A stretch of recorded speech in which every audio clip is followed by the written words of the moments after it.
antsika rehetra ry havana izay manaraka nyity afatr'Andriamanitra ity androany a, izay noko maromarina fa ny fanahy masina hamangy antsika rehetra n'aiza n'aiza toerana misy anao. Androany aho mba hiresaka ny ataoko izao mihitsy ny lohatenin'ity afatr'Andriamanitra ity hoe ny mahasarobidin'ny fanahy ao anatsika olombelona. Izy tenin'Andriamanitra izay no ny amin'ny Tesalonianina voalohany toko 5:17. Mino aho fa angamba mba hitanao ihany io raha manana tenin'Andriamanitra ianao manao hoe ozy ny tenin'Andriamanitra hoe mba ho arovana avokoa izy ny saina, ny fanahy, ny vatana ao anatsika ao. Meko andreo tsara io satria Andriamanitra mihitsy no miteny an'io ato anatin'ity teniny ity. Tsika olombelona zany tena miforonon'Andriamanitra amin'ny zavatra anankitelo izay tsy hitovizantsika amin'ny biby, ireny biby rehetra ireny. Somary averiko kely raha manana tenin'Andriamanitra ianao, mba tiako anao mba tena horaisinao mihitsy izao tenin'Andriamanitra zareko aminao zao. Indininy fa 7:20 amin'ny Tesalonianina voalohany toko 5 no ahitako an'ity teny ity ary tiako mba horaisinao tsara. Ary Andriamanitra ny fiadanana aneo izy hahamasina anareo samy ho tanteraka ka aoka arovana avokoa ny fanahinareo, ny ainareo ary ny teninareo ho tanteraka ka tsy hanatsiny amin'ny fiavian'i Jesosy Kristy Tompo. Misy tenin'Andriamanitra vitsivitsy reto ho vakiako aminao mikasika an'ity lohateny hoe ny mahasarobidy ny fanahy ao anatsika olombelonao.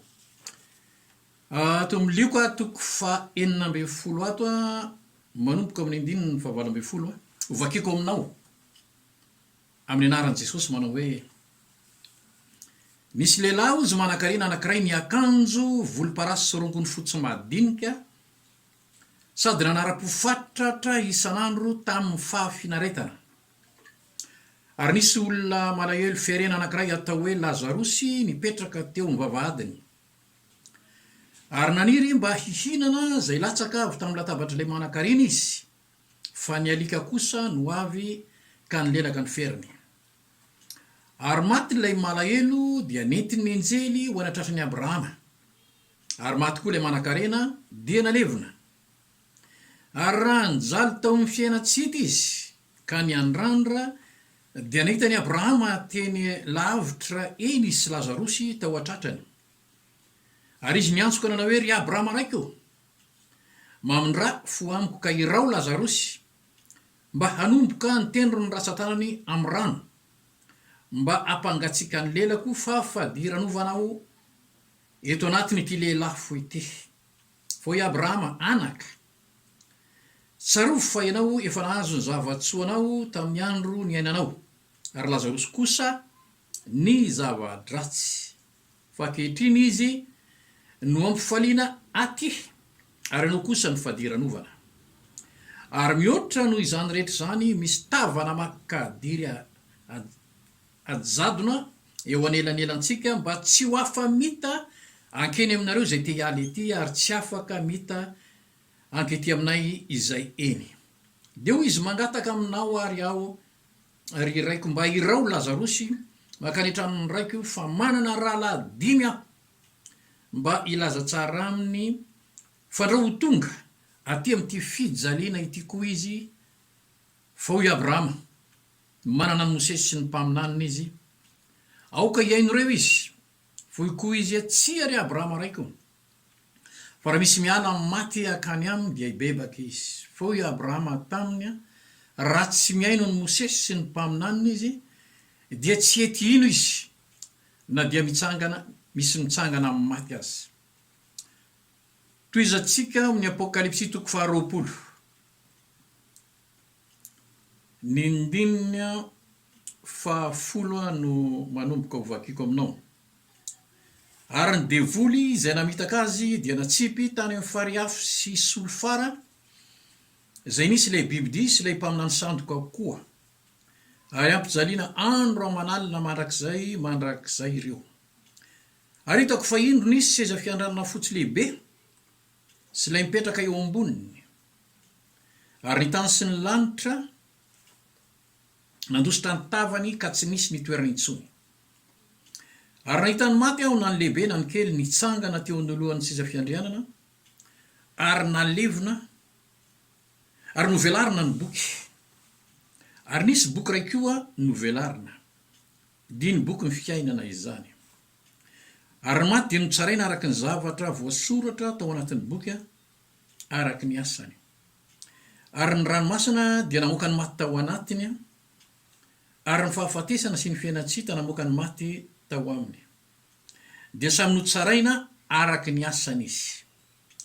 Ary ny fahafatesana sy ny fiainatsita dia natsipy tany amin'ny fariafo. Izany ny fahafatesana faharoa dia ny fariafo, ary raha nisy tsy hita voasoratra tao anatin'ny boky ny fiainana dia natsipy tany amin'ny fariafo izy. Averiko indray mandeha ry havana ny lohateny ny tiafatr'Andriamanitra zay ho zareko aminao androany ity dia hoe ny masarobidy ny fanahintsika ao anatsika olombelona ry havana. Tsarovy tsara fa araka nambarako taminao fa namoronan'Andriamanitra ny zanak'olombelona tena hafa tamin'ny zavaboary rehetra mihitsy. Zavatra telo reo ambara ny tenin'Andriamanitra zay nivakiako taminao teo amin'ny Tesalonianina voalohany toko 5 eo. Saina, vatana, fanahy.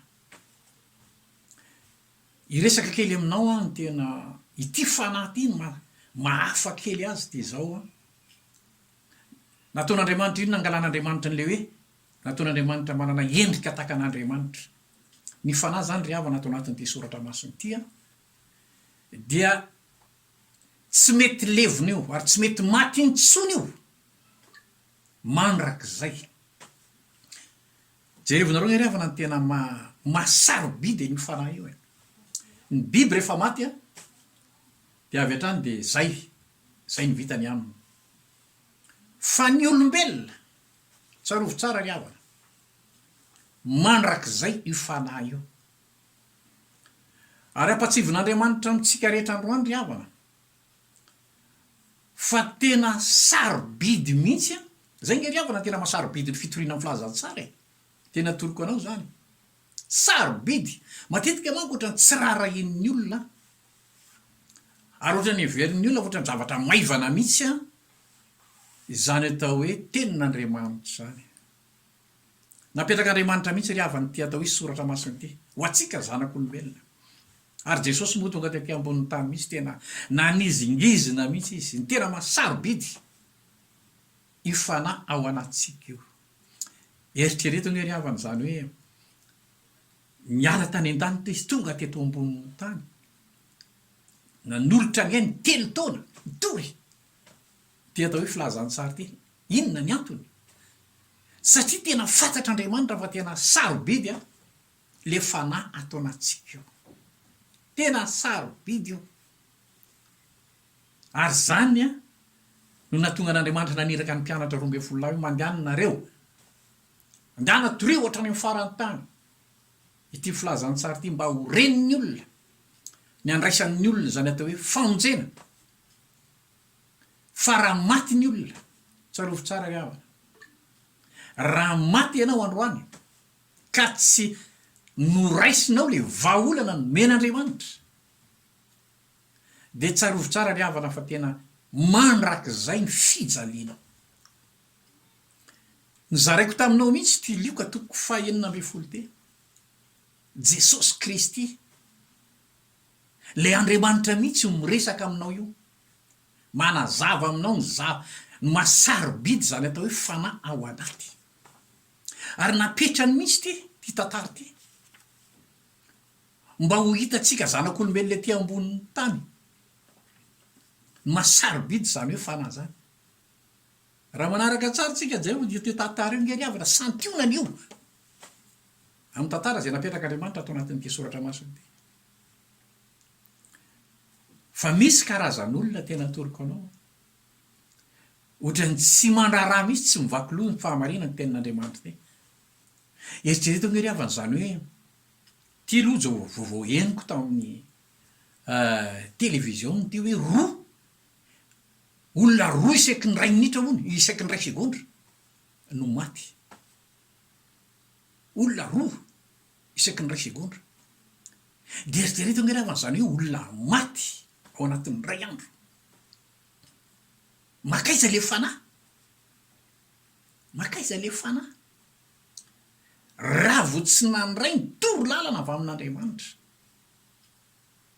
araky ny fampianarana nataon'i Jesosy raha vo tsy nandray ny toro lalana le nambarany tompo hoe zao ny lalana raha ho any an-danitra ianao raha ho any amin'ny fiainana mandrakizay ianao raha maty ianao zao no lalana makany am'izany atao hoe fiainana mandrakizay zany androany ianao ry havana raha manaraka ny zao afatr'Andriamanitra zao aza ataonao tsirambina anisan'ny tsirambina anankiray hitako ataon'ny olona manko de zao be lehibe tokoa nge ny olona ry havana ohatra hoe mandrehan' zany Andriamanitra zany any mandrehan' zany tenin'Andriamanitra zany de zao betsaka ny olona mameno fiangonana fa ny zavatra hitako rehefa mpahatena mijery ary mametraka fanontaniana de zao be dehibe ny olona ny tia miangona mameno fiangonana fa zao tsy tena matsapa ny le lalana le lalana tia tenenina le hoe Jesosy Kristy lalana sy fahamarinana ary fiainana androany ianao ry havana jereo tsara aza atao fomba ny idiranao any amin'ny trano fiangonana aza ataonao fomba ny manao asan'Andriamanitra fa ataovy marina aminao zany hoe nandray an' Jesosy Kristy ho tompo ianao ao anatinao io ry havana ny fanalahidy idiranao any amin'ny fiainana mandrakizay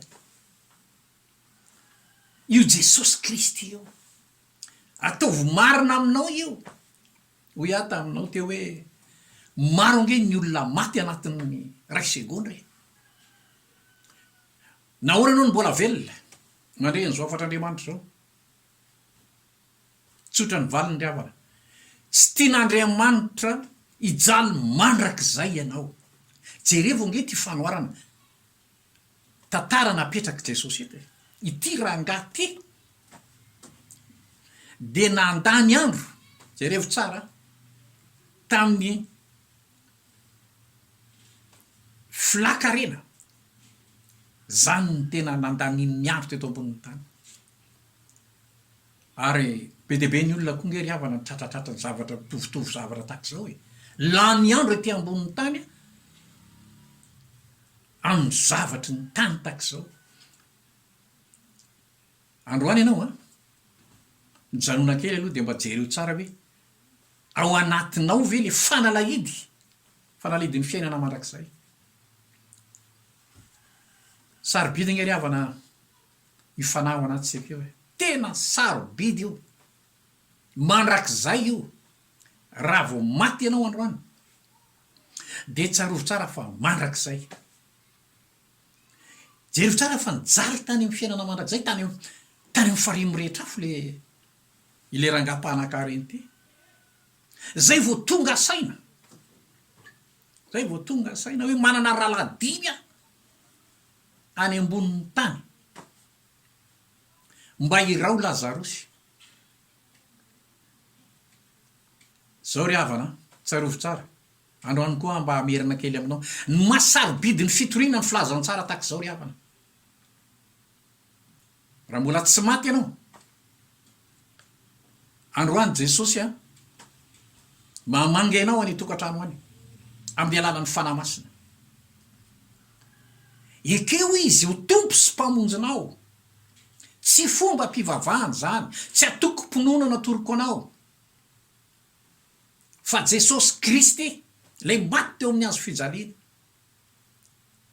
raha ekenao io amin'ny fiainanao ka maty ianao de jerevo tsara le apokalipsy vakiko taminao tao fa ny fiainantsika rehetrarehetra eto ambonin'ny tany ry havana tsisy miafina eo anatrehan'Andriamanitra ny zavatra zay ataotsika rehetrarehetra tsisy miafina eo anatrehan'Andriamanitra ny zavatra zay ataotsika rehetrarehetra ozy ny soratra masina hoe misy boky aho misy boky ao zay mandray ny zavatra nataotsika rehetrarehetra eto amboniny tany ao an-danitra ao.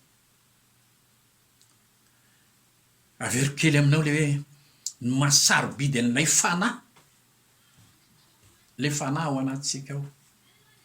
Ary ny masarobidy zany atao hoe fitoriana ny filazantsara le Jesosy Kristy.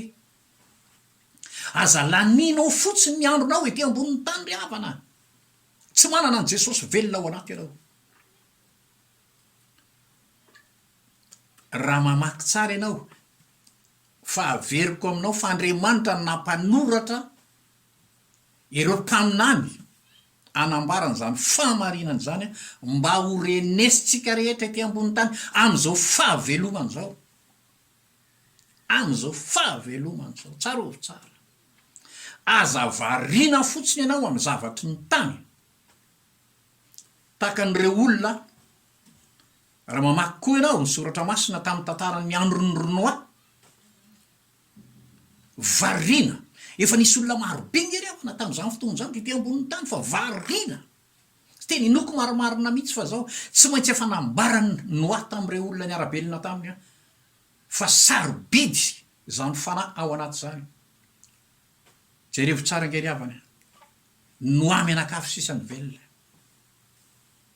matiny safotra amin'ny daholo.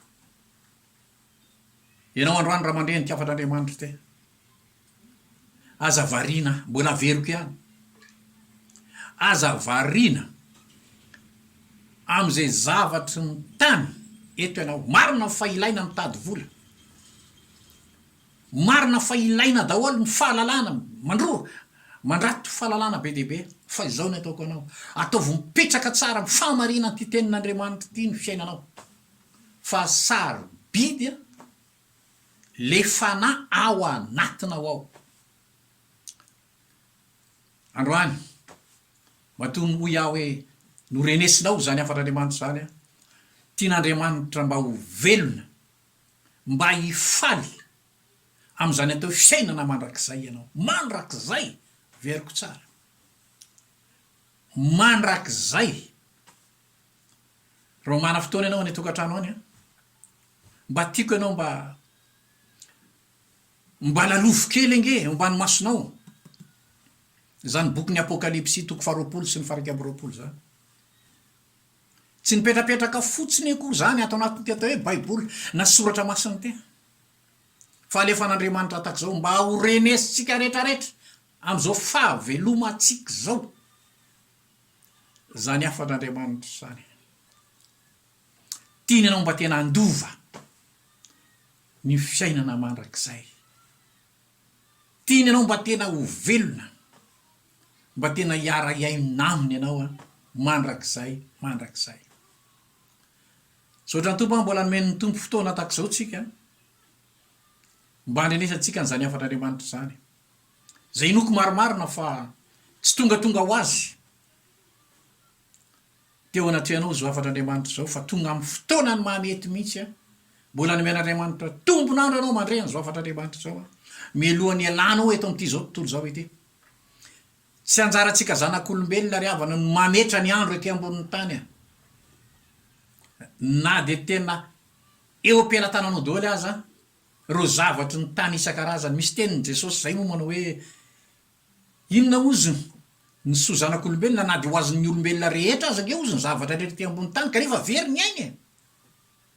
Zany hoe mety miliardera ianao zay mandreny zao afan'Andriamanitra zao, fa zao ny ataoko anao rehefa tsy ao anatinao Jesosy Kristy, rehefa tsy ekenao ao anatinao io fanalahidy io, fa tiatoka ny zavatra nazahoanao sy ny ainanao tamin'ireo zavatra zao. Mandalo zao fiainana zao sy ny filany soratra masina, mandalo fa manao ny sitrapon'Andriamanitra ny fiainana mandrakizay, zany ny tokony iainan'ny olona am'izao fandalovana eto amin'ity tany fandalovana ity zao. Ataoko ry havana fa zay afan'Andriamanitra ny zareko aminao androany zay amin'ny manaraka mbola iresaka aminao misimisy kokoa mikasika n'ity fiainana mandrakizay ity fa zay aloha napetraky ny tompo tato anatiko androany. mba atonga anao anana fanapa-kevitra androany andray an'le fanalahidy le fiainana mandrakizay a le fanekenao an' Jesosy Kristy ho tompo ao anatinao.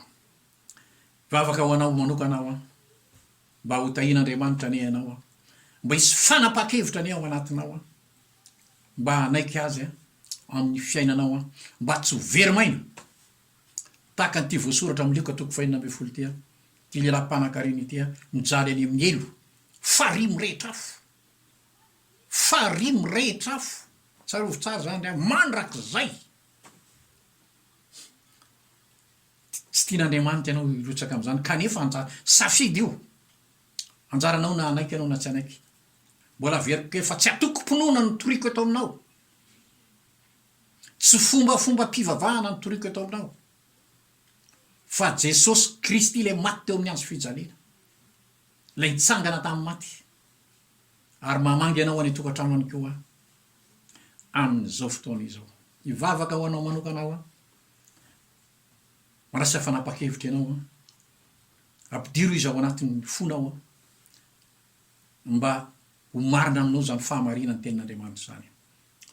Raha eo misaotra anao lehibe ao amin'ny anaran'i Jesosy Kristy tompo zanakao a ny amin'ity fotoana sy minitra segondra menao anay androany ity a saotra anao indrindra fanahy masina zay namangy anay mamangy ny olona marobe amin'izao fotoana izao a misaotra indrindra ny amin'izany fitiavanao zany satria matoa zany tonga eo potitsofonay a tena tianao zahay mba tsy ho verimaina ny fotoana nandalovanay teto amin'ity zao tontolo zao ity a fa mba tena hiaraka aminao a velona mandrakizay a mandrakizay tonono koa amin'ny anaran'i Jesosy Kristy tompo a zany vavaka zany a amen.